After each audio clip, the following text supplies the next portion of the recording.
Hey Divas! So we are back with our third part of the four-part series of creating a custom closure unit. So this part I am actually going to be showing y'all how I stitch the unit together.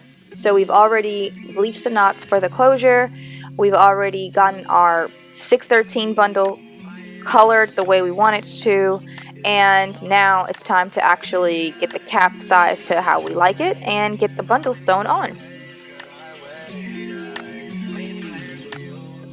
So what I'm doing here is actually sizing the cap to my custom measurements. And when I say my custom measurements, you can definitely go to my website and check out my FAQs page. I have a little wig measurement card for KHE Customs.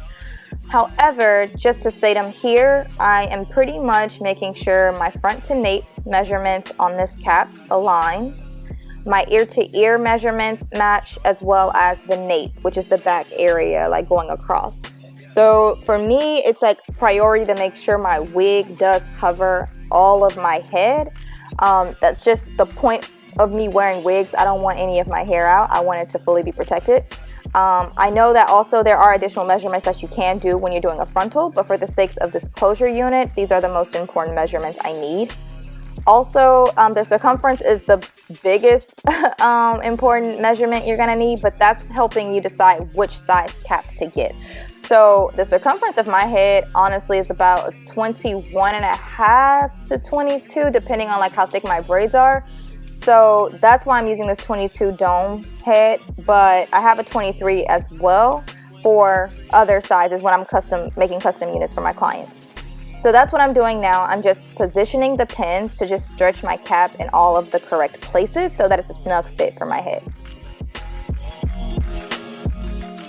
So just going ahead and grabbing my thread and needle, I'm just getting prepared to stitch the cap in the places that I need. So this is kind of tricky to describe, but I'm going to do my best to describe it.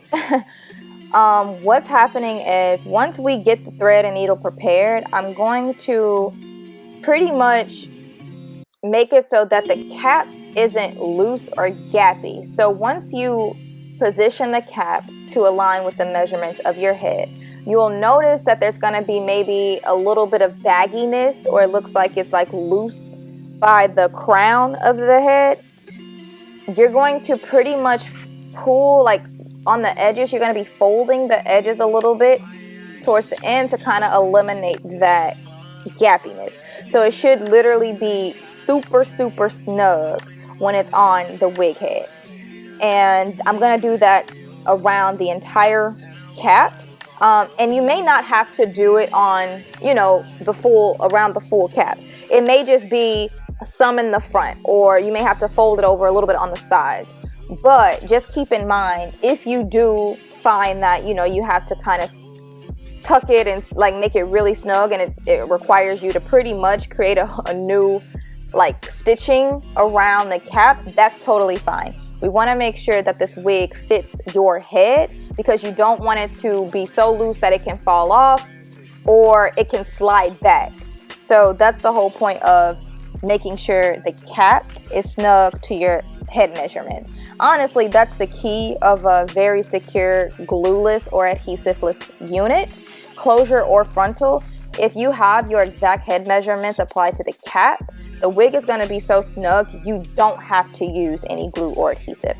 So that's why I do prefer sizing the cap to your head measurements as well, just because that's going to ensure that secure fit.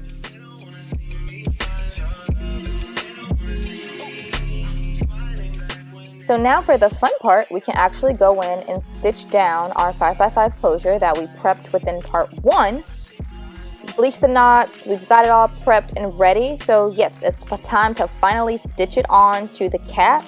And I'm positioning the closure about 1.5 to 2 inches above where the cap starts, because you don't want to have it starting at the same lining of the cap. The way my forehead is made, it works better for me to have the closure come down a little bit further over where the cap starts, because it just provides me more with like that natural lay. And when you think about it, it's not going to be in line with the size of your head. If it's so in line with the size of your head, then at that point it's going to feel like the wig is giving you a helmet vibe, because you're going to have to shift the whole wig up to your forehead to make sure nothing is like showing underneath. So I've always stuck with this method of 1.5 to 2 inches pulling the closure or frontal above the cap. That way when you do cut under the cap, which I'll show you at the end of this video, you'll have more of that surface area to play with and adjust to your hairline and make it more natural, versus it feeling like it looks like a wig.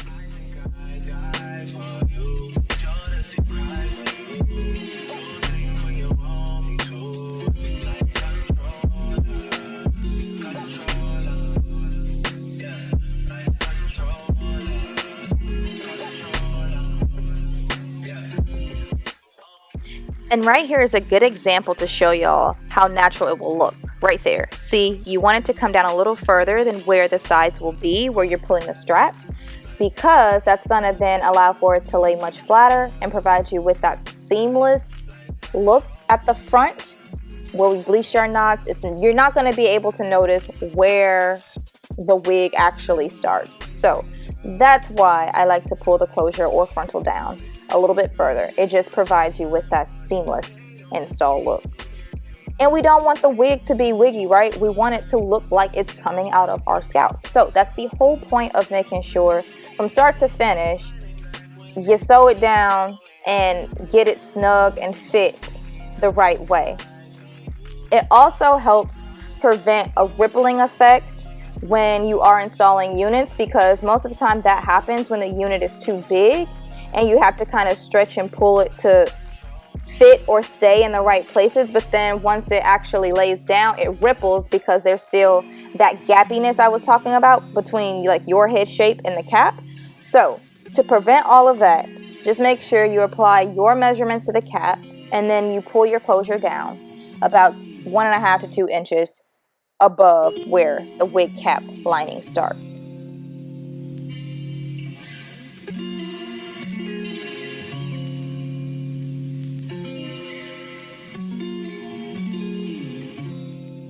And now just using the pins, I'm going to pin the entire closure down so that I can see, you know, where I'm going to be stitching, and just make sure it's snug all the way around. Once we're done with pinning the closure down, we'll make sure we get our thread and needle ready to actually sew it to the cap.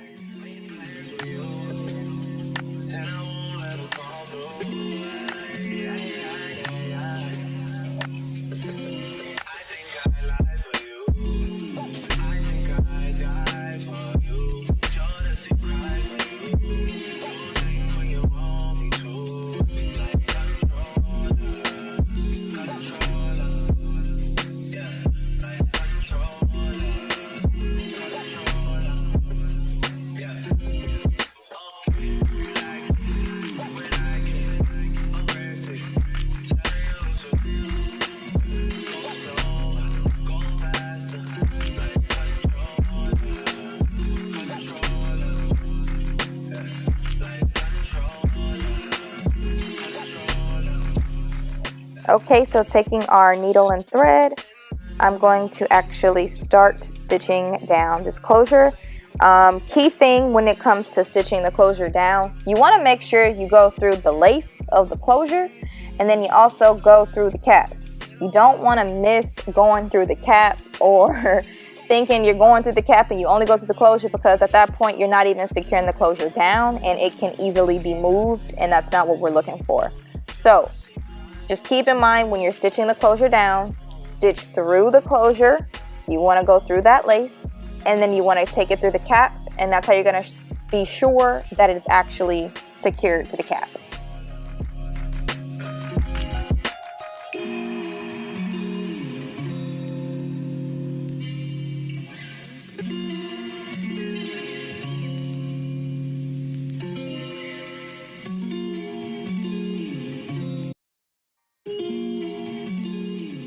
And y'all, pins are your best friend during this process.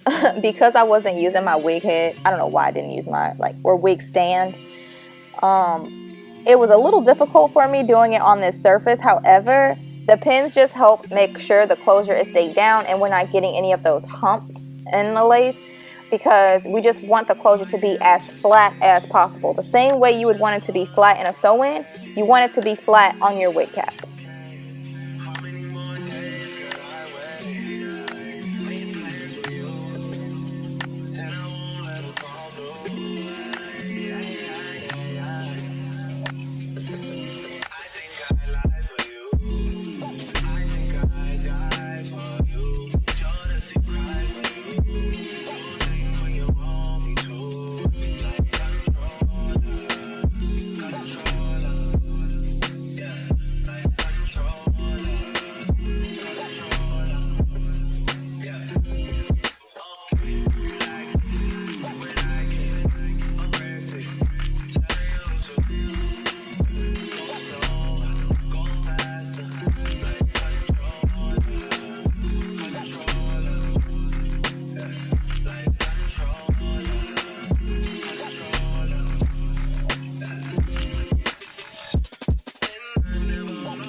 Now taking it on the other side of the closure, just sealing the last side.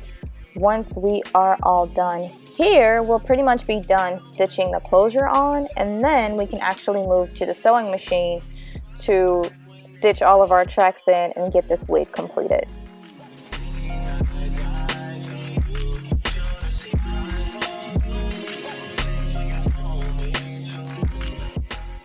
Also, one thing I'll call out is I usually, at the end of, I guess like the first side of the closure before I go to the other side, I will cut the thread and tie it 3 times with my hand, like a hand tie, just because I wanted to make sure it's really tight.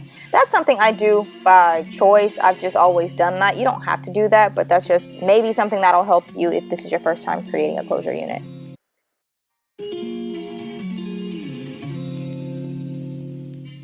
And now the closure is snug and laid flat and securely stitched down to this cap.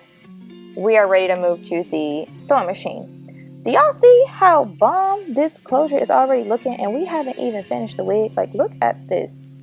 The knots, chef's kiss.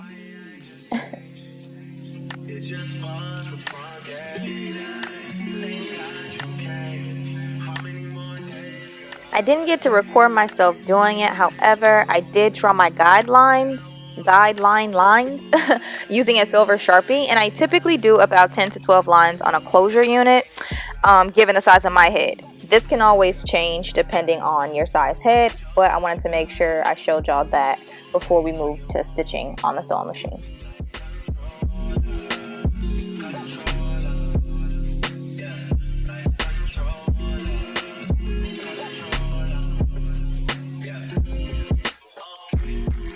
So now we are onto the sewing machine, and this is honestly the fastest part. It just took me a couple of days because I broke this up. Your girl was pretty busy, okay?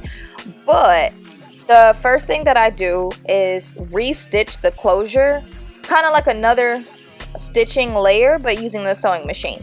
So I'm going to go over my closure, the same stitches I did with my hand. I'm just going to do that with the sewing machine just to ensure I have that flat foundation, because we're going to be using the sewing machine for our tracks. So those are going to be super flat to the cap. We just want to make sure the closure is super flat as well.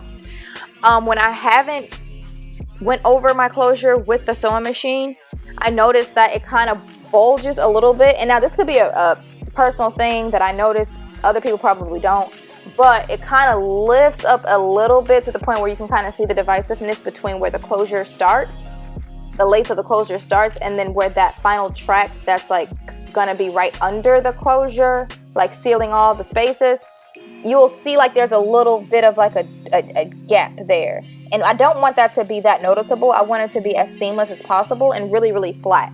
So I go over the closure with my sewing machine, and then I'll just start sewing my tracks in as normal. And at the end, you'll see what I mean.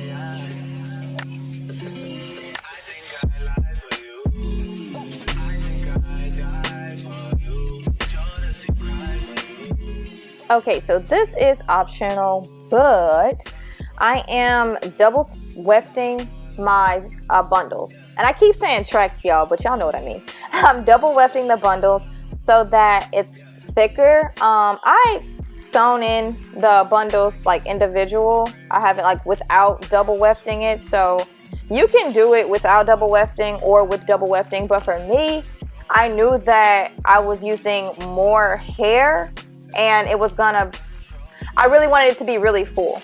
One thing I've noticed is when I don't double weft it, sometimes, and depending on the hair texture, especially like my straights or body waves, it can seem like really thin, and I like voluminous hair. So I typically double weft it just so that it's fuller, and then I can get the most use of all of my bundles versus feeling like I only use a bundle and a half. So that is what I'm doing. I'm gonna double weft my 1B bundles, and then I'm going to double weft the colored 613 bundle that we did in our part 2. And then after that, I'll go in and actually start stitching it to the wig cap.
So now it's actually time to get the wig going, and I'm going to start with the 613 colored bundles because I just wanted to have the colorful undertone.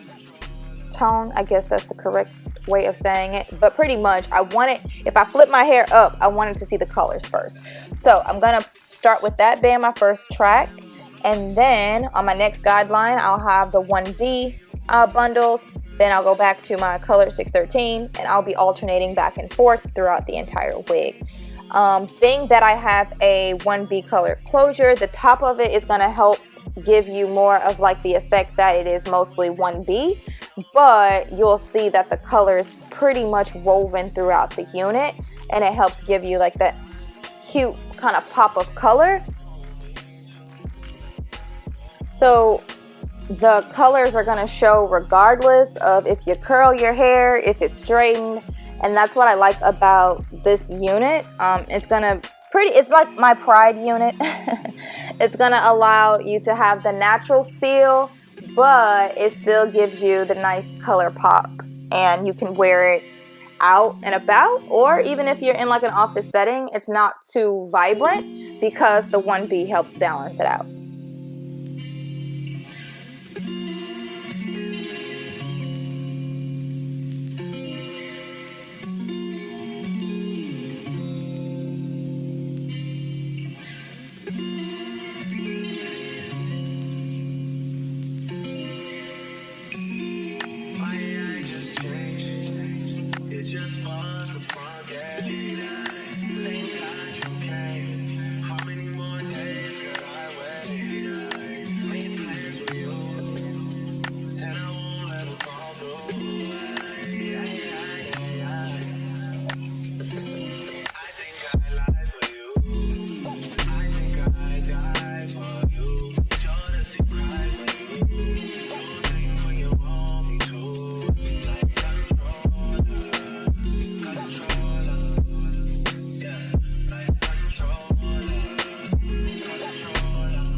have the wig, you have the wig there, and then you're gonna have the cap that you've sewn into. But because we didn't stitch the closure all the way down the cap, you have this gap. We're gonna cut this using scissors.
Connected.